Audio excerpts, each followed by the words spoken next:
அதாவது களத்தில் பார்த்தீங்கன்னா திமுக தாவேகா அப்படின்னு விஜய் பேசியிருக்காரு. திமுகவுக்கும் தாவேகா தான் போட்டி அப்படின்னு பேசியிருக்காரு. அது திரு விஜய் அவருடைய கருத்து. ஆனால் பொதுவானனாக்கா இன்னைக்கு 4 முனை போட்டியாக இருக்கும். 4 முனை போட்டி என்று சொல்கின்ற பொழுது திராவிட முன்னேற்ற தலைமையிலான கூட்டணி வலுவான கூட்டணி. வருகின்ற சட்டமன்ற தேர்தலில் 200க்கும் மேற்பட்ட தொகுதியில் திமுக தலைமையிலான கூட்டணி வெற்றி பெறுவதற்கான வாய்ப்பு இருக்குது.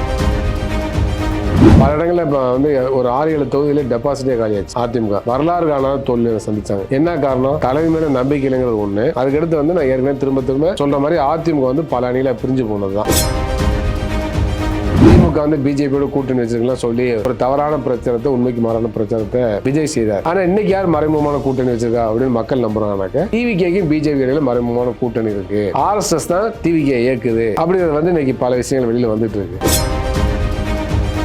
RSS ஒரு பாசிச சக்தி, பிஜேபி ஒரு பாசிச சக்தி. எனவே அவை இன்றைக்கு இந்தியாவை பாசிசத்தை நோக்கி தள்ளுகின்றன. இந்துத்துவ பாசிசத்தை நோக்கி இந்தியாவை RSS பிஜேபி தள்ளுகிறது. அவ்வாறு செய்தால் அது ஜனநாயக உரிமைகளுக்கு எதிரானது. சாதாரண கோரிக்கைகளுக்கு மக்கள் போராட முடியாது. தங்களுடைய கூலி உயர்வு, வேலை வாய்ப்பு, தண்ணீர் பிரச்சனை, இந்த மாதிரி எந்த பிரச்சனையும் மக்கள் போராட முடியாது. பாசிசம் வந்தால் அடிப்படையில் ஜனநாயக உரிமைகள் கூட மறுக்கப்படும். எடப்பாடி அவர்களே ஒரு இதுல அவருடைய கூட்டத்தில் டிவிக்கு கொடிகளை பார்த்து ரொம்ப சந்தோஷமாயி பாருங்க சமிகை வந்துருச்சுங்கிறாரு. பிள்ளையார் சொல்லி போட்டாச்சுன்னு சொல்றேன். பிள்ளையார் சொல்லி போட்டாச்சுன்னாரு. நீங்க சொல்ல வார்த்தை கரெக்ட். டிவிக்கு தரப்புல எதுவுமே சொல்ல. அப்படி இருக்கின்ற பொழுது நாளைக்கு கூட்டணி அது ரெண்டுமே இணைன்னு வச்சுங்களேன். முதலமைச்சர் பிரச்சனை வருது இல்ல, யார் முதலமைச்சர்? இப்போ அவங்களுடைய சிறப்பு பொதுக்குழு போட்டாங்க டிவிக்கேல மாமல்லபுரத்துல. அது என்ன போட்டாங்க? அடுத்த முதலமைச்சர் விஜய் தான் சொல்லிட்டாங்க. கூட்டணி டிவிக்கு முதலமைச்சர் வேட்பாளர் விஜய்னு சொல்லிட்டாங்க. முதலமைச்சர் வேட்பாளர் விஜய்னு சொல்றாங்க. அவங்க அதிமுக என்ன சொல்றாங்க? எடப்பாடி தான் முதலமைச்சர். அது எப்படி பொருந்தி போகும் அந்த கூட்டணி? எடப்பாடி விட்டு கொடுப்பாரா? விஜய் விட்டு கொடுப்பாரா? முதலமைச்சர் பதவியில விட்டு கொடுக்காத போது எப்படி கூட்டணி அமையும்? பல அதிமுக மினிஸ்டர்லாம் பாத்தீங்கன்னா அந்த இடி வலயத்தை சிக்கியிருக்காங்க. வருமானத்தை அதிகமா சொத்து சேர்ந்து அவங்க சிக்கியிருக்காங்க. அப்ப பல பேரை அவங்க மிரட்டுறதுனால அவங்க உண்மை தெரிஞ்சாலும் கூட வாயை பொத்திட்டு அமைதியா இருக்காங்க. ஏன் ஜெயக்குமார் வாயை திறக்க மாட்டேங்கிறாரு? கூட்டணி சேரக்கூடாது சொல்லணுமா வலுவா? ஏன் CV சண்முகம் சொல்ல மாட்டேங்கிறாரு? அப்ப எல்லாம் அடங்கி போயிடுறாங்க. திமுக தாவேகா தான் போட்டின்னு விஜய் சொன்னது மட்டும் இல்லை, அது தினகரனும் பார்த்தீங்கன்னா அடுத்த நாளே அதை அவசரமாக செய்கிற சந்திப்பில் மிக தீவிரமாக சொல்கிறாரு அந்த விஷயத்தை. இல்லை அவருக்கு என்னன்னா அவருடைய பேச்சை நம்ம எளிதாக கடந்துட முடியாது. ஏன்னா பல தேர்தல் காலத்தை பார்த்தவர்ல தினகரன். தேர்தல் காலத்தில் பார்த்தவர் முன்ன மாதிரிலாம் செல்வாக்கு கிடையாது. பல இடங்களில் அவர் கட்சி எங்கே இருக்குன்னே ஆகி போச்சு. டிவிக்கு பின்னால் இருக்கவங்க எல்லாமே உத்தம உத்திரர்களா? அவங்க மேலே சில வழக்குகள் சில இது நிர்பந்தப்படுத்துறா வச்சுங்களேன். அந்த வழக்கு சிபிஐக்கு போயிடுச்சு. சரூர் வழக்கு சிபிஐக்கு போயிடுச்சு. இப்ப சிபிஐ வைத்து பிஜேபி மிரட்டாதா? ஒன்றிய அரசு மிரட்டாதா? மிரட்ட வாய்ப்பு இருக்குல்ல. அப்ப அவர்களும் அந்த மாதிரி ஒரு நிலை இருக்கின்ற பொழுது என்ன ஆகும்? பிஜேபி எதிர்ப்புல டிவிக்கு விஜய் உறுதியா இருக்காருன்னு ஒரு ஆதரவு வந்துச்சுல்ல, அது போயிருமா இல்லையா? அப்ப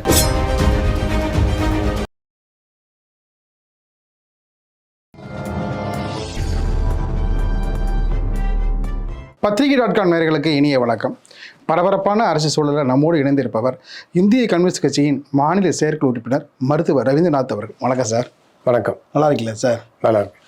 அதாவது களத்தில் பார்த்தீங்கன்னா திமுக தாவேகா அப்படின்னு விஜய் பேசியிருக்காரு. திமுகவுக்கும் தாவேகா தான் போட்டி அப்படின்னு பேசியிருக்காரு. திமுகவுக்கும் அதிமுக இடையே தான் போட்டி அப்படின்னு திமுகவில் உள்ளவரும் சொல்கிறாங்க, அதிமுக உள்ளவரும் சொல்கிறாங்க. களத்தில் எது சார் உண்மை? என்ன நடக்குது? அது திரு விஜய் அவருடைய கருத்து. ஆனால் பொதுவானனாக்கா இன்னைக்கு 4 முனை போட்டியாக இருக்கும். 4 முனை போட்டி என்று சொல்கின்ற பொழுது திராவிட முன்னேற்ற தலைமையிலான கூட்டணி வலுவான கூட்டணி. எனவே இந்த கூட்டணிக்கு எதிரான ஒரு கூட்டணின்னு சொல்ல முடியாது எதையுமே. அப்போ அந்த அடிப்படையில் பார்த்தீங்கன்னாக்கா வருகின்ற சட்டமன்ற தேர்தலில் 200க்கும் மேற்பட்ட தொகுதியில் திமுக தலைமையிலான கூட்டணி வெற்றி பெறுவதற்கான வாய்ப்பு இருக்குது. ஏன்னா வாக்குகள் சிதறுது. திமுக எதிரான வாக்குகள் ஒரு பக்கம் டிவிக்கே தனியாக நிற்கிது, ஏடிஎம்கே தனியாக நிற்குது. அதே பிறகு சீமா நிற்கிறாரு. இந்த மாதிரி பல கட்சிகள். அப்போ இதுவே குறைந்தபட்சம் 4ன்னு ஆயிடுச்சு. இதை தவிர சில அணிகள் உருவாக்கான வாய்ப்புகள் கூட இருக்குது. ஏன்னா தமிழ்நாட்டில் கட்சிகளுக்கு பஞ்சமே இல்லை, ஏராளமான கட்சிகள் இருக்குது.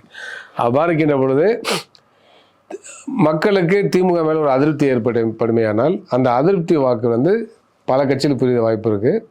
எனவே அந்த அடிப்படையில் பார்க்கின்ற பொழுது திமுக ஒரு வலுவான எதிரி, திமுக கூட்டணி ஒரு வலுவான எதிரி இருக்காங்கிறது சந்தேகமாக இருக்குது. அதனால் அரசியல் ரீதியாக ஒரு மேட்ச் ஃபிக்ஸிங் மாதிரி டிவிகே தலைவர் திரு விஜய் அவர்கள் செய்கிறார். அது எடுபடாது மக்கள்கிட்ட. என்னன்னாக்கா வருகின்ற கூட்டத்தை பார்த்து அவங்களுக்கு ஒரு கனவு இருக்குது.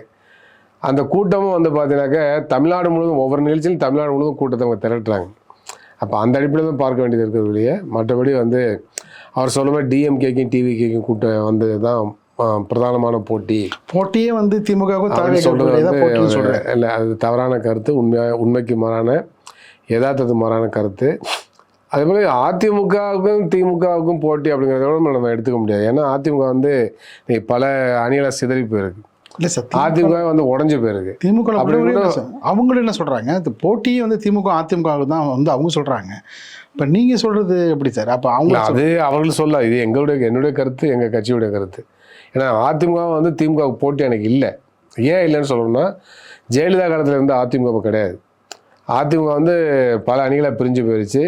இப்போ அந்த அணிகளையும் ஒற்றுமைப்படுத்துறதுக்காக மரியாதைக்குரிய பிரதமர் வந்து முயற்சி பண்ணுறாரு சொல்லி ஓபிஎஸ் நேற்று எதுவும் சொல்லியிருக்காரு. பேட்டியில் பார்த்தோம். அப்போ என்னன்னாக்க அது இன்னொரு பக்கம் பார்த்தீங்கன்னா செங்கோட்டையன், நான் அதிமுக ஒருங்கிணைக்கிறேன், பிஜேபி தலைவர் சந்தித்தேன், அவங்க தான் அழைச்சி பேசினாங்க அப்படின்னு சொல்கிறாரு. அப்போ இதுலேருந்து என்ன தெரியுது? ஒரு பக்கம் சசிகலாமா இருக்காங்க, டிடிவி தினகரன் இருக்கார், ஓபிஎஸ் ஒரு பக்கம் இருக்கார், இபிஎஸ் ஒரு பக்கம் இருக்கார், இப்போ அதில் 4 அணி இருக்குது. அப்போ வந்து எங்கே அவங்க போட்டியாக இருக்காங்க? திமுக அன்றைக்கி அதிமுகவோட போட்டி கிடையாது திமுகவுக்கு. இன்றைக்கி யதார்த்தமான இன்றைக்கி கள நிலவரம் அதுதான். அதனால் இந்த நிலை தொடர்மையானால் வருகின்ற சட்டமன்ற தேர்தலில் திமுக அணி வந்து 200 தொகுதிக்கு மேலே ஜெயிக்கும். அதில் சந்தேகமே கிடையாது. இல்லை, இது அதாவது பார்த்தீங்கன்னா களத்தினுடைய உணர்வுகளை வந்து வெளிப்படுத்துறீங்களா, அதே போல் வந்து களத்தில் இருக்கிற சூழல்களை வந்து வெளிப்படுத்துறீங்களா? அது வந்து அதீத நம்பிக்கையா? நீங்கள் சொல்கிற வார்த்தை அதீத நம்பிக்கைலாம் கிடையாது. வெறும் நம்பிக்கையில் அரசியல் நடத்த முடியாதுல்ல. அதில் கலை யதார்த்தம் பார்க்குறோம்ல. 200 தொகுதிக்கு மேலே யதார்த்தமான நிலை என்ன? தமிழ்நாட்டில் ஒரு யதார்த்தமான நிலையை வச்சு தான் சொல்கிறோம். ஏன் 200 தொகுதிக்கு மேலேன்னு சொல்ல? யதார்த்தமான நிலைகள், அணி சேர்க்கைகள் இதெல்லாம் வச்சு தான் சொல்கிறோம். அப்போ இன்றைக்கி உள்ள இந்த நிலைமை வந்து திமுக கூட்டணிக்கு சாதகமான நிலைமை இருக்குது. ஏன்னா அது கடந்த காலத்துலேயும் வந்து இருந்துச்சு இல்லையா? நாடாளுமன்ற தேர்தலில் எல்லா தொகுதியிலையும் திமுக அணி வெற்றி பெற்றதா இல்லையா? ஏன் வெற்றி பெற்றுச்சு? ஏராளமான போட்டி, வாக்குகள் பிரிந்துச்சு. அதே தொடருது. அப்போ விஜய் வரல, இப்போ விஜய் வந்ததுனால மேலும் அது பிரியுது. இல்லை, இன்னொரு கணக்கு என்ன சொல்கிறாங்கன்னா, விஜய் வந்து அவர் திமுகவுக்கு செல்லக்கூடிய வாக்குகள், முக்கியமான வாக்குகள், அந்த வாக்குகளை வந்து அவர் பிரிக்கிற பொழுது அது வந்து பார்த்தீங்கன்னா திமுகவுக்கு அணிக்கு தான் பாதிப்பு. திமுக எப்பொழுதும் வலுவான ஒரு கட்சி. அது அவங்களுக்கான அந்த வாக்கு வங்கி என்பது எப்பொழுதுமே சாலிடாக நிற்கிது. பொதுமக்கள் வாக்கு வந்து அவ்வப்பொழுது மாறுறதுக்கு வாய்ப்பு இருக்குது. ஆனாலும் கூட அப்படி பார்க்கின்ற பொழுது இன்றைக்கி வந்து அதிமுக வந்து இன்றைக்கி பல அணிகளை பிரிஞ்சிருக்கனால அதனோட ஒட்டுமொத்த வாக்கு வங்கி கடந்த காலத்தில் சரிஞ்சிருக்குன்னு பார்க்கணும். பல இடங்களில் இப்போ வந்து ஒரு 6-7 தொகுதியிலே டெபாசிட்டே காலியாச்சு. அதிமுக வரலாறு காணாத தோல்வியை சந்தித்தாங்க. என்ன காரணம்? தலைமை மேலே நம்பிக்கை இல்லைங்கிறது ஒன்று. அதுக்கடுத்து வந்து நான் ஏற்கனவே திரும்ப சொல்கிற மாதிரி அதிமுக வந்து பல அணிகளை பிரிஞ்சு போனது தான். பிரிஞ்சு போனதுனால வலுவிழந்த கட்சியாக மாறி போச்சு. இந்த நிலைமையில் அவர் வந்து டிவிகேக்கும் திமுகவும் போட்டி எதுக்காக சொல்கிறாரு? அதிமுகவுடைய வாக்கெல்லாம் தனக்கு வந்து நினைக்கிறார். அப்போ இருக்கக்கூடிய வாக்கையும் யார் பறிக்கிறா? டிவிகே பறிக்குது. அப்போ வந்து அவருடைய அரசியல் நோக்கம் என்ன? திமுகவுக்கும் டிவிகேக்கும் தான் போட்டி அப்படின்னு திரும்ப அவர் சொல்கிறார். அப்போ என்ன ஆகுதுன்னா, அதிமுக அணிகளில் வந்து கீழே உள்ள அணிகள்லாம் இன்னொரு இடத்துல சில இடங்களோட வந்து பேசின பொழுது தலைமை சரியில்லை, அதாவது அதிமுக தலைமை சரியில்லை, அந்த தொண்டர்லாம் ஏங்குறாங்க அப்படிலாம் அவர் சொன்னார். அப்போ யாரை குறி வைக்கிறாரு? அதிமுகவுடைய ஒட்டுமொத்த பல அணிகளுடைய வாக்கையும் தனக்கு சாதகமாக திருப்பணும் விஜய் நினைக்கிறாரு. அதுக்காக வந்து மேட்ச் ஃபிக்ஸிங் மாதிரி இன்றைக்கி வந்து உண்மையான போட்டி டிவிகேக்கும் டிஎம்கேக்கும் தான் சொல்கிறார் அவர். அப்போ டிஎம்கேவுடைய வாக்கு வங்கியை வந்து அதுலேருந்து வாக்கு எடுக்கணுங்கிறத ஒரு நோக்கம் கிடையாது. அதுக்கு மாறாக தனக்குள்ள ரசிகர்களுடைய அந்த செல்வாக்கு, ரசிகல் மத்தியில் இருக்கக்கூடிய அபிமானம், ரசிகல் வாக்கு போடுவாங்கன்னு நம்பிக்கை, இந்த பக்கம் அதிமுகவை குறிவைத்து அவருடைய வாக்கு வங்கியை பெறணுங்கிற நோக்கம் தான் அவர்கிட்ட இருக்குது. அதனால் திரும்ப வந்து ஒரு அரசியல் நோக்கத்தோட ஒரு காய் நகரத்தில் அவர் என்ன சொல்கிறாருனாக்கா டிவிகேக்கும் டிஎம்கேக்கும் தான் போட்டிங்கிறார். அப்போ அதிமுக அவர் ஓரம் கட்டுறார். அதிமுகவுக்கு ஓட்டே போடாதீங்க, அதிமுக நம்பியிருக்கா என் பக்கம் வாங்க அப்படின்னு சொல்கிறார். அப்போ இதெல்லாம் பார்க்கின்ற பொழுது அதிமுகவோட வாக்கு வங்கி சரிவதுக்கு கூடுதலாக இன்னும் சரிவதுக்கு வாய்ப்பு இருக்குது. டிவிக்கே வந்து ஒரு பலமான கட்சி கிடையாது. இப்போ இந்த நிலையில் வந்து கூட்டம் கூடுதலேன்னு சொல்ல முடியாது. அது எந்த அளவுக்கு வாக்கு வங்கியை மாறணும் எதிர்காலத்தில் சொல்ல முடியும். அதுக்கடுத்து மிக முக்கியமாக அவர்கிட்ட ரசிகர்கள் இருக்கலாம், பொதுமக்கள் கூட விரும்பலாம். ஆனால் அரசியல் நிலை வேறு, தேர்தல் நிலை வேறு. அது கடைசி நேரத்தில் எப்படி வேணாலும் மாறலாம். அதுக்கடுத்து பொதுவாக வந்து இன்றைக்கி பிஜேபி இயக்கிறது ஆர்எஸ்எஸ் இயக்கிறது வந்து கருத்து வந்து பரவலாக வந்துருச்சு. ஏன்னா அவங்க வைக்கக்கூடிய கோரிக்கை வந்து பிஜேபி ஆதரித்தது.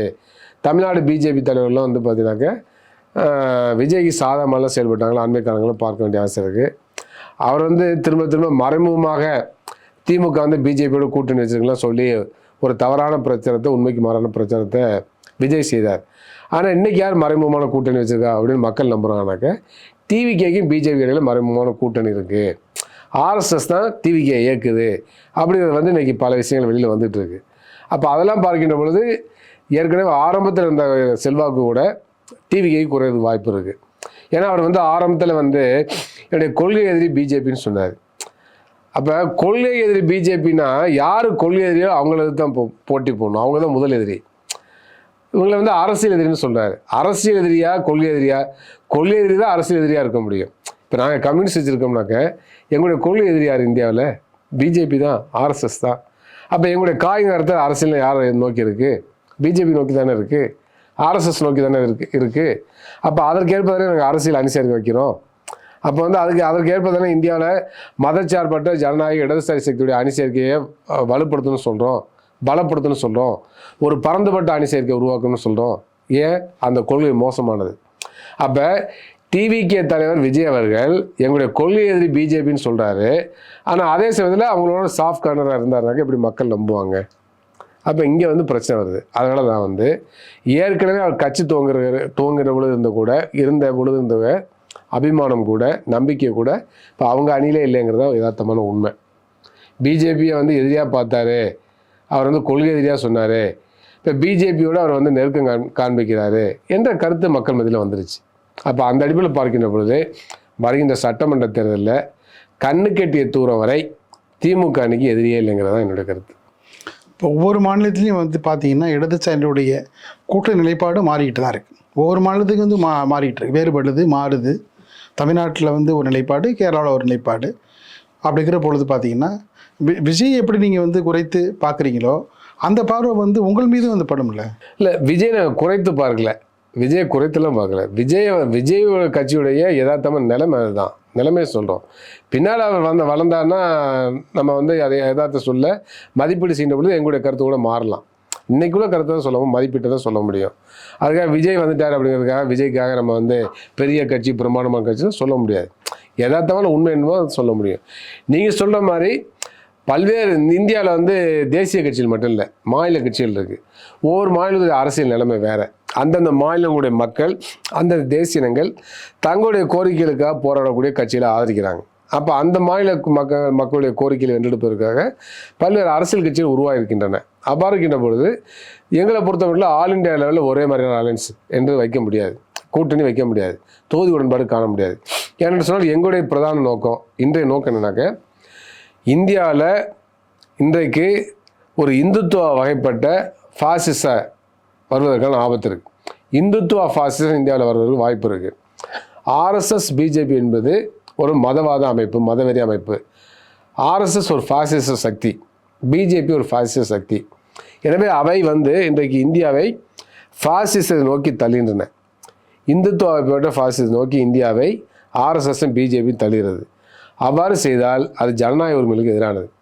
சாதாரண கோரிக்கைகளுக்கு மக்கள் போராட முடியாது. தங்களுடைய கூலி உயர்வு, வேலைவாய்ப்பு, தண்ணீர் பிரச்சனை, இந்த மாதிரி எந்த பிரச்சனையாக மக்கள் போராட முடியாது. ஃபாசிசம் வந்தால் அடிப்படையில் ஜனநாயக உரிமைகள் கூட மறுக்கப்படும்.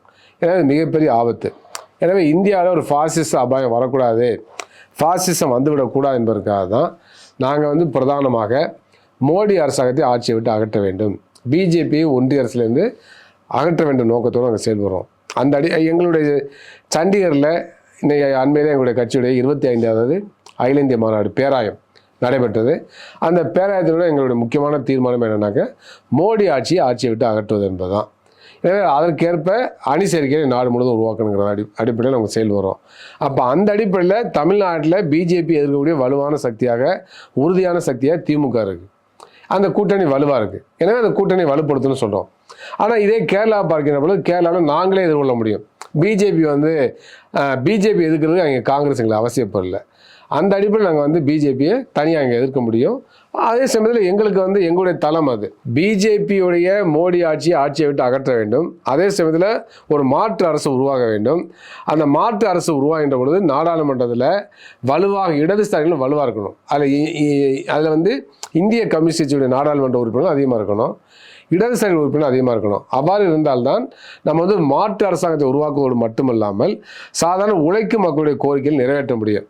ஏன்னா நீங்கள் கடந்த காலத்தில் பல உதாரணங்களை பார்க்கலாம். குறிப்பாக யூபிஏ ஆட்சி காலத்தில், ஐக்கிய முன்னணி ஆட்சி காலத்தில் மன்மோகன் சிங் பிரதமராக வந்த காலகட்டத்தில் 2004-2009 61 எம்பிக்கள் இருந்தாங்க. இடதுசாரிகள் 61 எம்பிக்கள் இருந்தாங்க. அப்போ 61 எம்பிக்கள் இருக்கிறப்ப வலுவாக இடதுசாரிகள் இருந்ததுனால பல மக்கள் நலத்திட்டங்களை நிறைவேற்ற முடிஞ்சுது. குறிப்பாக பார்த்தீங்கன்னாக்க மகாத்மா காந்தி தேசிய ஊரக வேலைவாய்ப்பு திட்டம், அந்த திட்டம் இடதுசாரியில் உருவாக்கப்பட்டுச்சு. ஏன்னா நாங்கள் வந்து எங்களை ஆட்சியில் பங்கேற்க சொன்னாங்க, ஆட்சியில் பங்கேற்க முடியாதுன்னு சொன்னோம்.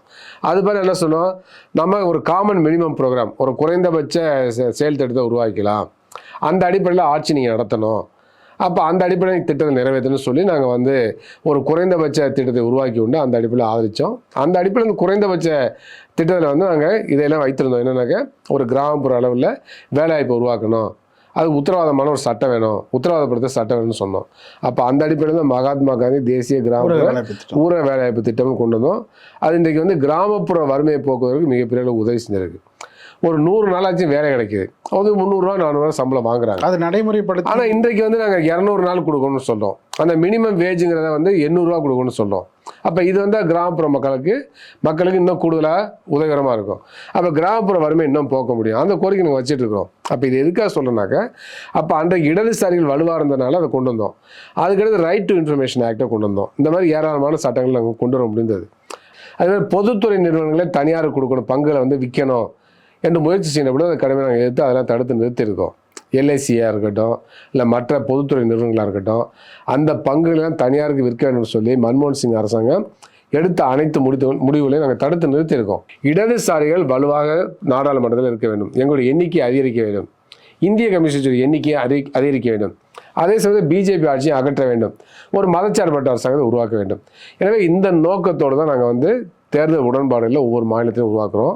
அந்த அடிப்படையில் தான் கேரளாவில் ஒரு தொகுதி உடன்பாடு, அங்கே வந்து நாங்கள் இடதுசாரி ஜனநாயக கூட்டணி உருவாக்கி அதில் வந்து வலுவாக நாங்கள் வந்து அதிகமான எம்பிக்களை பெறணும் முயற்சி பண்ணுறோம்.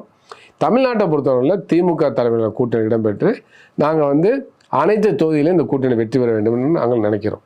அதாவது 2026 தேர்தல் களம் நெருங்கி வர சூழலில் கடந்த முறை வாங்கிய அதே தொகுதி போதும் அப்படின்னு அந்த நிலைக்கு வந்துடுவீங்களா, இல்லை கூடுதல் சீட்டுக்கு இடம் கேட்டு திமுக தலைவர் கம்யூனிஸ்டிலும் ஆட்சி அதிகாரத்துக்கு தான் இருக்கும். இந்தியாவில் வந்து பாட்டாளி வர்க்க அரசு அமைய வேண்டும் நாங்கள் கருதுகிறோம். அப்போ வந்து தொடர்ந்து அதிகாரத்துக்கான போட்டியில் வந்து நாங்கள் கம்யூனிஸ்டில் உறுதியாக இருக்கிறோம். அப்போ இன்றைக்கு வந்து 2 தொகுதி கொடுத்துருக்குறாங்க. அதில் நாங்கள் வந்து அதாவது 2 தொகுதியில் வெற்றி பெற்றிருக்கோம். 2 சட்டமன்ற உறுப்பினர் இருக்காங்க, 6 தொகுதி கொடுத்தாங்க. எனவே நாங்கள் வந்து கூடுதலாக கேட்போம், அது சூழலை பொறுத்து கூடுதலாக கேட்போம். அது எவ்வளவு கூடுதலாக பெறுவது என்பதை எங்களுடைய கட்சியுடைய தலைமை முடிவு பண்ணுவோம். அதாவது செயற்குழு, நிர்வாகக்குழு, மாநிலக்குழு அதில் கூடி முடிவு செய்து எங்களுடைய கோரிக்கையிலே வைப்போம். எங்களுடைய தொகுதியை அதிகப்படுத்தி கொடுக்கணும் நாங்கள் வந்து வலியுறுத்துவோம். அதுக்கான வாய்ப்புகள் இருக்குது. தொழிலாளர்கள் பல்வேறு உள்ளிட்ட பல நிலைப்பாடுகளில் அரசுக்கு கூட்டணியில் இருந்தால் கூட அரசுக்கு எதிராக பல்வேறு விதமான அந்த குரலை கொடுத்தா வரீங்க. உதாரணத்துக்கு பார்த்தீங்கன்னா தூய்மை பணியாளருடைய போராட்டமாக இருந்தாலும் சரி, பல்வேறு போராட்டங்களில் இருந்தாலும் அரசின் கவனத்தை ஈர்த்து, அதே போல் தோழமை உணர்வோடு சுட்டி காட்டி அதுக்கு என்ன தீர்வை வந்து மேற்கொள்ளணுமோ அதையும் மேற்கொண்டு தான் வரீங்க. இதெல்லாம் ஒரு பக்கம் இருந்தாலும் இப்போ பார்த்தீங்கன்னா 2026 தேர்தல் களம் இதே நிலை வந்து அப்படியே இருக்கும். எதிர்கட்சிகள் வந்து இதை பிரிஞ்சு இருப்பாங்க, நமக்கு சாதகமான சூழல் இதே போல் உருவாயிடும் அப்படின்னு நினைக்கிறது எந்த வகையில் அது வந்து ஏற்புடையது? நம்ம பேசுகிறதுல இன்றைய நிலையை வச்சு தான் பேசுகிறோம். இன்றைய பேட்டி கொடுக்குற நேரத்தில் என்ன யதார்த்தமான நிலையோ அதை வைத்து பேசுகின்றோம். இப்போ நாளைக்கு ஒருவேளை அணி சேர்க்க மாறினுச்சுனாக்கா அதுக்கு ஏற்ப நாங்கள் யூகத்தை வைக்கிற மாதிரி இருக்கும். நீங்கள் சொல்கிற மாதிரி போட்டியோட கடுமையாக இருக்கலாம். ஆனால் இதெல்லாம் கற்பனையானது தான். இப்போ வந்து அதிமுக தலைவர் வந்து டிவிக்கு கூட்டணி வாங்கன்னு கெஞ்சுறாங்க. சரியா? கெஞ்சுறாங்கல்ல, கெஞ்சுறாங்க. ஆனால் அவர் நான் தான் முதலமைச்சர் அப்படி நம்ம சொல்ல முடியாது. இல்லை நீங்கள் அறிக்கையாக பாருங்க, அப்படி சொல்ல முடியாது. அவங்களுடைய பார்வையில் அதை வந்து ஒரு கூட்டணிக்கு அழைக்கிற முறைன்னு ஒன்று சரி, இருக்குது, அணுகுமுறை. அவங்களுடைய அணுகுமுறை அது. சரி, உங்கள் பாயிண்டில் வச்சுக்கலாம். அழைக்கிறாங்கன்னு வச்சுங்க, மீண்டும் மீண்டும் அழைக்கிறாங்க. ஆனால் அவர் ஏதாச்சும் கருத்து சொல்கிறாரா? நாங்கள் அதிமுக கூட்டணி வைக்கிறோம் ஏதாச்சும் டிவிகேயில் யாராச்சும் சொல்லியிருக்காங்களா? சொல்லலை. ஆனால் அதிமுக திரும்ப திரும்ப அதை சொன்னாங்க. எடப்பாடி அவர்களே ஒரு இதில் வந்து அவருடைய கூட்டத்தில் வந்து டிவிக்கு கொடிக்கிறத பார்க்கறத பார்த்து அவர் ரொம்ப சந்தோஷமாயி பாருங்க சமிகை வந்துருச்சுங்கிறாரு. சரிங்களா? சொல்லி போட்டாச்சுன்னு சொல்கிறேன். பிள்ளையார் சொல்லி போட்டாச்சு, பிள்ளையார் சொல்லி போட்டாச்சுன்னாரு. நீங்கள் சொல்ல வார்த்தை கரெக்டு. டிவிக்கு தரப்பில் எதுவுமே சொல்லலை. அப்படி இருக்கின்ற பொழுது வந்து நாளைக்கு கூட்டணி அது ரெண்டுமே இணைன்னு வச்சுங்களேன். முதலமைச்சர் பிரச்சனை வருது இல்லை, யார் முதலமைச்சர்னு. இப்போ அவங்களுடைய சிறப்பு பொதுக்குழு போட்டாங்க டிவிகேல மாமல்லபுரத்தில். அதில் என்ன போட்டாங்க? அடுத்த முதலமைச்சர் விஜய் தான் சொல்லிட்டாங்க. அதாவது கூட்டணி டிவிகேடைய முதலமைச்சர் வேட்பாளர் விஜய்னு சொல்லிட்டாங்க. முதலமைச்சர் வேட்பாளர் விஜய்னு அவங்க அதிமுக என்ன சொல்றாங்க? எடப்பாடி தான் முதலமைச்சர் சொல்றாங்க. அது எப்படி பொருந்தி போகும் அந்த கூட்டணி? எடப்பாடி விட்டு கொடுப்பாரா இல்லை விஜய் விட்டு கொடுப்பாரா? அப்போ முதலமைச்சர் பதவியில விட்டு கொடுக்காத போது எப்படி கூட்டணி அமையும்? இல்லை, ஒருவேளை சார், ஒருவேளை பார்த்தீங்கன்னா இந்த இழுபறி ஒரு முடிவுக்கு வந்து பல்வேறு விதமான சக்திகள் ஏற்கனவே வந்து சில இழுபறி எப்படி முடிவுக்கு வரும் அதை சொல்லுங்க. நான் தான் முதலமைச்சர் இவர் சொல்றாருங்க எடப்பாடி. அதிமுக மினிஸ்டர் சொல்றாங்க, அதிமுக தான் மினிஸ்டர் சொல்றாங்க. இவங்க கூட்டணி பற்றி ஒன்றுமே சொல்லலை. ஆனால் மறைமுகமாக என்ன சொல்கிறாங்க? டிவிகே தலைமையில் தான் கூட்டணி, விஜய் தான் முதலமைச்சர் சொல்கிறாங்க. அப்படி எப்படிங்க கூட்டணி வரும்? ஓபிஎஸ் இபிஎஸ் எந்த சக்தி இணைத்து வைத்ததோ ஏற்கனவே அதே போல் சக்திகளை வந்து முயற்சி எடுக்கிறப்ப ஒருவேளை இணைஞ்சிட்டாங்கன்னு வச்சிங்களேன், அது வந்து திமுக அன்னைக்கு வந்து இந்த யூகங்கள் கடும் போட்டியாக ஏற்படணும். இல்லை, நீங்கள் தானே சொன்னேன், நீங்கள் சொல்கிறத வச்சு தான் நான் இன்றைய சூழல் எப்படி நாளைக்கு வந்து அணி சேர்க்கை நடக்கிற பொழுது எது வேணால் நடக்கலாம் அப்படின்னு நீங்கள் சொன்னீங்க. அதன் அடிப்படையில் தான். இல்லை, அந்த அடிப்படையில் நான் சொல்கிறேன். இப்போ வந்து என்னன்னாக்க அதிமுக பிஜேபியோட கூட்டணி வச்சதுனால அதில் வாக்கு வங்கி சரியுது. சிறுபான்மை மக்கள் வந்து அதிமுக நம்பலை, சிறுபான்மை மக்களை வாக்களிக்க மாட்டாங்க. அப்போ கடந்த இடத்துல நம்ம அதை பார்த்துருக்குறோம். அதனால தான் வந்து சிறுபான்மை மக்கள் வாக்களிக்கலைங்கிறதுனால தான் அதிமுக உள்ளே ஒரு கொந்தளிப்பு வந்துச்சு. ஜெயக்குமார் என்ன சொன்னார்? பிஜேபியோட கூட்டணி வச்சது தப்பு. ஜெயக்குமார் மட்டும் இல்லை, சிவி சண்முகம், உதாரணம் சொல்கிறேன், சிவி சண்முகம் சொன்னாங்க, பல தலைவர்கள் சொன்னாங்க. அதனால் வந்து எடப்பாடி என்ன சொன்னார்? இனிமேல் அதிமுக பிஜேபியோட கூட்டணி வைக்காதுன்னு சொன்னாரா இல்லையா? 2026 சட்டமன்ற தேர்தலும் வைக்காதுன்னு சொன்னாரா இல்லையா? அப்புறம் ஏன் மாறினார்? இன்னும் சொல்ல போனால் ஜெயக்குமார் என்ன சொன்னார்? நான் முடிசூடாக மனனாக இருந்தேன், முஸ்லீம் அதாவது பிஜேபியோட கூட்டணி சேர்ந்த முஸ்லீம் சிறுபான்மை மக்கள் வாக்களிக்கலை அப்படின்னு சொன்னாரா இல்லையா? அது பிஜேபியோட கூட்டணி செஞ்சு தப்புன்னு சொன்னாரா இல்லையா? அப்படி இருக்கின்ற பொழுது இப்போ பிஜேபியோட கூட்டணி வச்சுருக்காங்க. டிவிகே மேலே சிறுபான்மை மக்களுக்கு குறிப்பாக கிறிஸ்தவர்களோட நம்பிக்கை வந்திருக்கு. என்ன, அவர் வந்து பிஜேபி மேலே உறுதியாக எதிராக இருக்கார் அப்படின்னு அவங்க நம்புகிறாங்க. ஆனால் ஒருவேளை நீங்கள் சொல்கிற மாதிரி ஒரு சக்தி, ஏன்னா அவர் வந்து இன்னைக்கு ஆர்எஸ்எஸ் பிஜேபி தான் இயக்குங்கிற கருத்து பரவலாக இருக்குது. ஒருவேளை அவங்களை மிரட்டல் உருட்டல் எல்லாமே செய்வாங்க இல்லையா? நீங்கள் சொன்னீங்களா அந்த சக்தின்னு, அந்த சக்தி மிரட்டல் உருட்டல் எல்லாம் செய்யுமா இல்லையா? அப்படி செய்கின்ற பொழுது இப்போவே வந்து எதுக்காக அதிமுக வந்து கூட்டணி வச்சாங்க, பிஜேபியோட கூட்டணி வச்சாங்க? ஏன்னா எடப்பாடியோட உறவினர் வீட்டில் ரைடு போயிடுச்சு. அப்போ எடப்பாடியை மிரட்டிட்டாங்க. அப்போ தவிர்க்க முடியாமல் போல் வீராப்பு பேசினார், உடனடியாக கூட்டணின்னு சொல்லிட்டாரு. அப்போ பல அதிமுக மினிஸ்டர்லாம் பார்த்தீங்கன்னா அந்த இடி வலயத்தில் சிக்கியிருக்காங்க. வருமானத்தை அதிகமாக சொத்து சேர்த்துல அவங்க வந்து சிக்கியிருக்காங்க. அப்போ பல பேரை அவங்க மிரட்டுறதுனால அவங்களுக்கு உண்மை தெரிஞ்சாலும் கூட வாயை பொத்திட்டு அமைதியாக இருக்காங்க. ஏன் வந்து ஜெயக்குமார் வாயை திறக்க மாட்டேங்கிறாரு? கூட்டணி சேரக்கூடாது சொல்லணுமா இல்லையா வலுவா? ஏன் சிவி சண்முகம் சொல்ல மாட்டேங்கிறாரு? அப்போ எல்லாம் அடங்கி போயிடுறாங்க. அப்போ வந்து என்னன்னாக்க பிஜேபி மிரட்டுகின்ற பொழுது, ஒன்றிய அரசு மிரட்டுகின்ற பொழுது அவங்க வந்து ஊழல்வாதிகளாக அவங்க வந்து மடியில் கனம் இருக்கனால பயப்படுறாங்க. அப்போ அதே போலவே நாளைக்கு டிவிக்கே பின்னால் இருக்கவங்களாமே எல்லாமே உத்தம உத்திரர்களா? அவங்க மேலே சில வழக்குகள் சில இது நிர்பந்தப்படுத்துகிறா வச்சுங்களேன். இப்போ அந்த வழக்கு சிபிஐக்கு போயிடுச்சு, சரூர் வழக்கு வந்து சிபிஐக்கு போயிடுச்சு. இப்போ சிபிஐ வைத்து பிஜேபி மிரட்டாதா? ஒன்றிய அரசு மிரட்டாதா? மிரட்டுறது வாய்ப்பு இருக்குல்ல. அப்போ அவர்களும் வந்து அந்த மாதிரி ஒரு நிலை எடுக்கின்ற பொழுது என்ன ஆகும்? பிஜேபி எதிர்ப்பில் டிவிக்கே விஜய் உறுதியாக இருக்காருன்னு ஒரு ஆதரவு வந்துச்சுல்ல, அது போயிருமா இல்லையா? அப்போ இன்னைக்கு உள்ள பலத்தை வச்சு நம்ம இன்னைக்கு உள்ள நிலைமை வச்சு யோசிக்க முடியாது. பிஜேபியோடு சேர்ந்தால் பலமாக பலவீனமானு பார்க்கணும். அப்போ டிவிக்கே பிஜேபியோடு போனாக்க அதுக்கு வந்து பலவீனம் தான். அது அந்த தார்மீக இது போயிடும். நீங்கள் சொல்கிறத வச்சு நான் ஒரு கேள்வி கேட்டு, வெறும் கெமிஸ்ட்ரி கிடையாது இல்லை, அதான் இது கணக்கு கிடையாது. அதான் 2 + 2 = 4 அப்படிலாம் அரசியல் சொல்ல அந்த முடியாது. கணக்கோட அரசியலில் வந்து 0 போனது இருக்குது, 2 2 4ங்கிறது 8ஆ மாறுறது இருக்குது, 8ங்கிறது 16ஆ ஆனா உங்களுக்கு அனுபவம் இருக்குல்ல, தொலைக்காட்சி ஊடகத்தில் எவ்வளோ வருஷமா இல்லை அப்படி இல்லை. இருக்கீங்க. நீங்களே களத்தை நிறைய தேர்தல் களத்தை நீங்கள் ஆனா பார்த்து பல பேர் இப்படி தான் சொல்லுவாங்க, இத்தனை கட்சி இருக்கு, இத்தனை கூட்டணி இருக்கு, நம்ம வலுவா இருக்கணும்னு சொல்லுவாங்கல்ல. ஆனா தேர்தல் முடிவு வரப்ப என்ன ஆகுது? ஆமாம், உங்களுக்கு பெரிய நேர் எதிராக போயிருதுல. பெரிய கூட்டங்கள் இருக்கிற கட்சி கூட 0ல போன வரலாறு உண்டு. ஏன்? அந்த கொள்கை மக்களுடைய யதார்த்தமான நிலை. அது ஒன்று. இன்னொன்று ஃபார்முலா வந்து அவங்க சரியாக போடாமல் இருந்ததுனால வந்த விலை. ஃபார்முலா மட்டும் இல்லை, அன்னைக்கு எழக்கூடிய சமூக பொருளாதார அரசியல் பிரச்சனைகள், மக்களுடைய வாழ்வாதார பிரச்சனை முன்னிலை வரும். அப்போ மக்கள் வந்து ஒரு பிரச்சனைக்காக வாக்களிக்கின்ற பொழுது அணி சேர்க்கை எவ்வளோ வந்து வலுவாக இருந்தால் கூட எதிராக வாக்களிக்கிறாங்கன்னு பார்க்க வேண்டிய அவசியம் இருக்குது. அப்போ இன்னைக்கு நாடு முழுவதும் பிஜேபி எதிரான மனநிலை இருக்குது. சென்ற நாடாளுமன்ற தேர்தலில் பார்த்தோமா இல்லையா? நிச்சயமா. என்ன 400 தொகுதியில் வெற்றி பெறும்னு சொன்னாங்களே மோடி, இப்போ என்ன 240 நினைக்கிறேன், மெஜாரிட்டி இல்லை. இப்போ நிதிஷ்குமாரும் சந்திரபாபு நாயுடும் ஆதரிக்கலைனாக்க மோடி ஆட்சி கவிழ்ந்து விடும். நித்திய கண்டம் பூர்ண ஆயுசாக தான் அந்த ஆட்சி நீடிக்குது. அப்போ வந்து இப்போ பீகார் தேர்தலில் பிஜேபி நிதிஷ்குமார் அணி இருக்குது பார்த்தீங்களா, அது தோற்று போயிட்டுனாக்க நிதிஷ்குமார் மறுபரிசீலனை பண்ண வாய்ப்பு இருக்குது. பிஜேபியோடு சேர்ந்தனால ஆட்சியை இழந்துட்டோம், மக்கள் செல்வாக்கும் போயிடும், இனிமேலாச்சும் விளைவிக்கலாம், ஒன்றிய அரசு கொடுக்குற ஆதரவை விளைவிக்கலாம்னு சொன்னாங்க, ஆட்சி போயிடும். சந்திரபாபு நாயுடு பீகாரில் ஏற்பட்ட நிலைமை நம்மளுக்கு வந்துடலாம் அப்படின்னு நினச்சி அவரும் பேசி வச்சுட்டு விளையிட்டார்னு வச்சுங்களேன், என்ன ஆகுறது? ஒருவேளை காங்கிரஸோட பேசி நாங்கள் உங்களை ஆதரிக்கிறோம், நம்ம ஒரு புதிய கூட்டணி அமைச்சரை அமைக்கலாம்னு சொன்னால் காங்கிரஸ் தலைமையில் அமைச்சரை அமைகிறதுக்கு வாய்ப்பு இருக்கா இல்லையா? நிதிஷ்குமார், சந்திரபாபு நாயுடு, ஏன்னா சந்திரபாபு நாயுடு ஏற்கனவே இருந்தவர் தானே, அது மாதிரி அப்படி அந்த வாய்ப்புலாம் இருக்கா இல்லையா? அப்போ அரசியல் நிலைமைகள் பீகார் தேர்தலுக்கு பிறகு மாறுறதுக்கான வாய்ப்புகள் இருக்கு இல்லையா? தமிழ்நாட்டிலேயும் அது அந்த சூழல் வரும் சொல்கிறீங்களா? தமிழ்நாட்டிலேயும் அந்த சூழல் வருமாங்க? எந்த சூழல்? பீகாரில் அந்த ரிசல்ட்டுக்கு பிறகு தமிழ்நாட்டில் வந்து என்ன வரும்னாக்கா அதிமுக யோசிக்கிற வாய்ப்பு, அதாவது பயம் இல்லாமல் யோசிச்சாங்கன்னா நம்ம பிஜேபியில் போனால் நிதிஷ்குமார் மாதிரி ஆயிரும் அப்படின்னு நினைப்பாங்க அவங்க.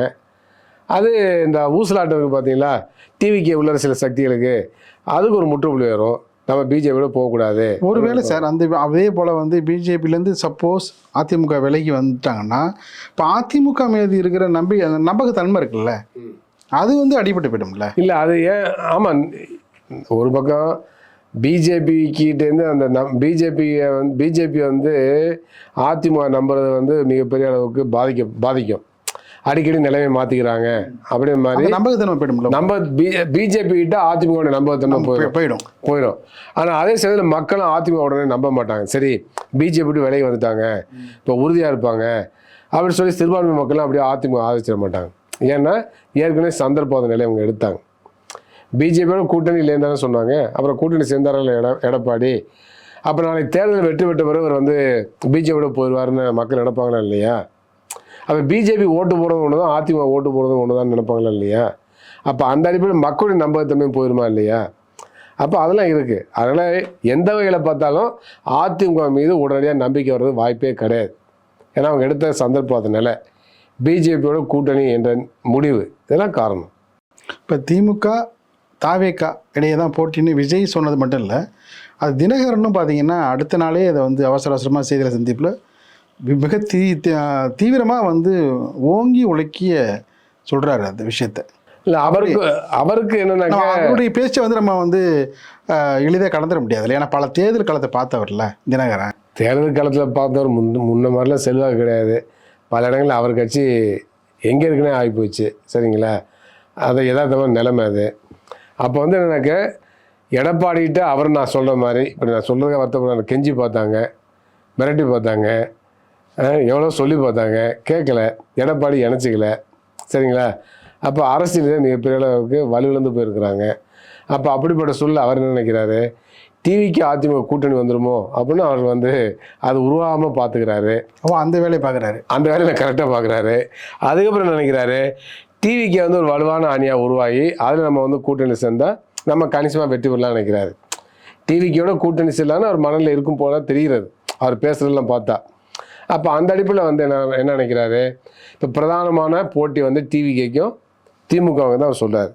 அப்போ அது யாருடைய குரல்? அது டிவிக்கு குரல். அது டிவிக்கு குரல். அப்போ டிவிக்கு ஏன் அதை சொன்னிச்சு, நான் ஏற்கனவே சொன்னேன், அதிமுகவுடைய வாக்கு வங்கி தன் பக்கம் திருப்புன்னு நினைக்கிறாங்க. தொண்டருடைய ஓட்டெல்லாம் தாம் பக்கம் கொண்டு வரணும்னு டிவிகே தலைவர் நினைக்கிறாரு. அதனால தான் அவர் என்ன திரும்ப திரும்ப சொல்கிறாரு, போட்டி வந்து டிவிகேக்கும் டிஎம்கேக்கும் இடம்னு சொல்கிறாரு. அப்போ அந்த குரலை வந்து யார் இப்போ ஒழிக்கிறா? டிடிவி தினகரன் ஒழிக்கிறாரு, ரொம்ப பலமாக ஒழிக்கிறார். ஆமாம். அது அப்போ யாருக்கு சாதகமானது? விஜய்க்கு சாதகமானது. அப்போ நாளைக்கு ஒரு கூட்டணி சேர்றதுக்கு வாய்ப்பு இருக்குது. இப்போ அதிமுக அது 3ஆம் இடத்துக்கு போகிறதுக்கு வாய்ப்பு இருக்கா சார்? இல்லை, அது எத்தனாவது இடம்லாம் வாங்குவான்னு சொல்ல முடியாது. இல்லை அது இல்லை அந்த போல தான் வந்து பேசிகிட்டு இருக்காங்க எல்லாருமே. இது போல் ஒரு கூட்டணி இருந்தால் இல்லை, அது மக்கள் தான் முடிவு பண்ணணும். இன்றைக்குள்ள நிலைமையில் அவங்க 2வது வருவாங்களா, 3வது வருவாங்களா, 4வது வருவாங்களா நமக்கு தெரியாது. ஆனால் முதல்ங்கிறது திமுக அணி தான். 2வது 3வதுக்கான அவங்க போட்டி போடலாம். டெபாசிட் வாங்க முடியுமாங்கிறதுக்கு கடுமையான முயற்சி எடுக்கலாம். ஏன்னா ஏற்கனவே நாடாளுமன்ற தேர்தலில் பல தொகுதி அவங்க டெபாசிட்டே போயிடுச்சு. பொறுத்தது பார்ப்போம். நிகழ்ச்சி பங்கிட்டு போல கருத்துக்களை தெரிவித்தமைக்கு இதயம் கணிந்து இணைய நன்றி சார். மிக்க நன்றி, வணக்கம்.